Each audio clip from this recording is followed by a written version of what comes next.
So we're looking at live images from Caracas. This is the headquarters of the Supreme Court of Justice. As different political candidates and also representatives of the political parties are being summoned throughout this week. This is a process that started on Wednesday.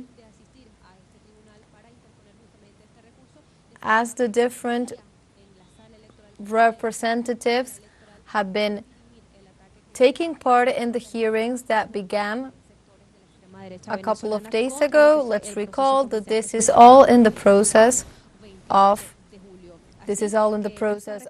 the contentious appeal that was filed by the president of Venezuela, Nicolás Maduro, as he asked for the Supreme Court of the country to take over the process of investigation, a complete process of investigation of the entire electoral process of July 28th, both before all the events leading up to it, the day of the election, and also the actions that happened afterwards.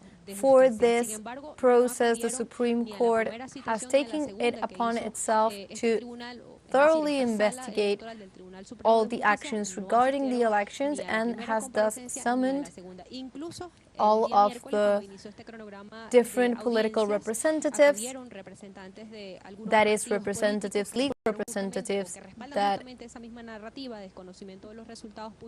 are related to the different political parties that participated in the elections, and also former presidential candidates.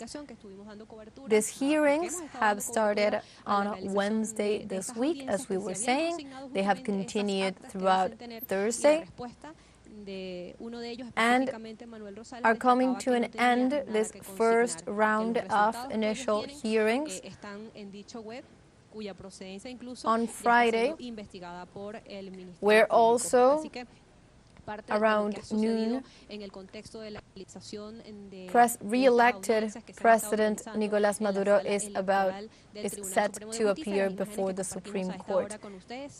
We are looking at images of the first authorities coming into the session, that is General Prosecutor Tarek William Saab, who is greeting the representatives who have been summoned to the hearing.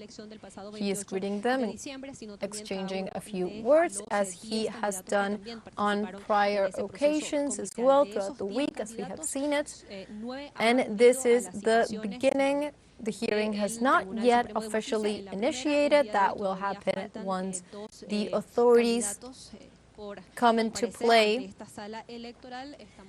So at this moment, people are settling in. Let's recall that this is a process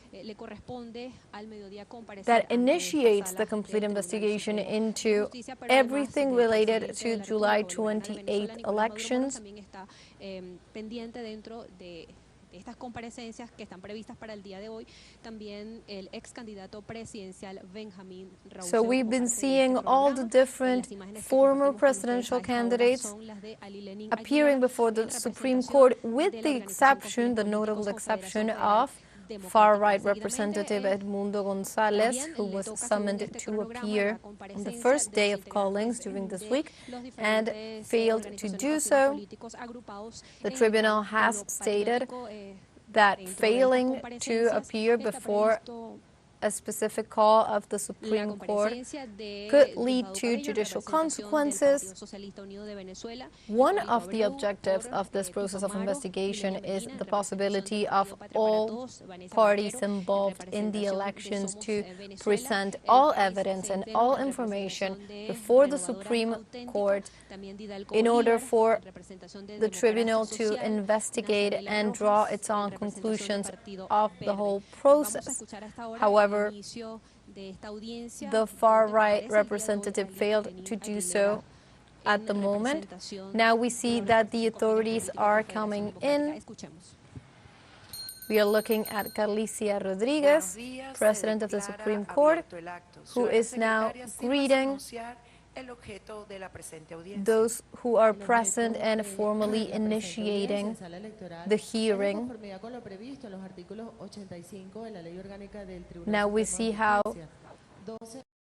the authorities are officially beginning this hearing that continues with the process that has been open throughout this remaining days. And that is also the beginning stage of course, a longer period of time. Let's recall that the objectives of the first hearings is to summon all political representatives, also former presidential candidates, before the court in order for them to give their full account, full information, and all the evidence that they have to provide regarding the presidential elections, that the entire process, and particularly the events that took place on July 28th. So we are looking at the authorities read the formal announcements and the formal initiation of this hearing. And let's recall, we are watching live images from Venezuela, Caracas, headquarters of the Supreme Court, and that was the images of this first hearing on Friday. Let's recall that this is a process that has been carrying out throughout the week and seeks to retrieve all necessary information from all political parties involved in the process of the elections of July 28th. We'll come back with further information on this process on upcoming news briefs. Stay with us.